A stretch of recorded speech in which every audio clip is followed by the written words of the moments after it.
તો તમે આટલા વર્ષોથી અહીંયા આ મંદિર સાથે સંકળાયેલા છો, તો આપને આ સમય દરમિયાન આપને પરચાઓ એટલે કે અન્ય કોઈ અનુભૂતિ થઈ હોય તેવી કોઈ વાત દર્શક મિત્રોને જણાવી શકશો? એવી અનુભૂતિ તો અનેક વાર મળેલી.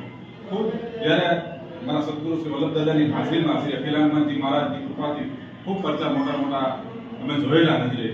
એમાંના એક મેં તમને વાત કરીએ તો એક તો અહીંયા આપણે ગીર સોમનાથ ગીરથી એક ભાઈ આવેલા, એમનો છોકરો નાનો એવો પહેલેથી બચપનથી જ બોલતો નહોતો જન્મથી. પછી દાદા પાસે આવ્યા અને દાદા પાસે સીતારામ ઘડી બોલાવ્યું તો એના મનમાં અચાનક સીતારામ એ વાચા ફૂટવા લાગ્યા. એવા અનેક પરચા છે. અહીંયા માણસો રોતા આવે છે, હસતા જાય છે. અહીંયા ઘણા નિસંતાન માતા પિતાઓને સંતાનની પ્રાપ્તિ જોઈ શકો છો ખોટા. આવા ઘણા અનેક પરચા જે દરેક સેવકોને પૂછી શકો.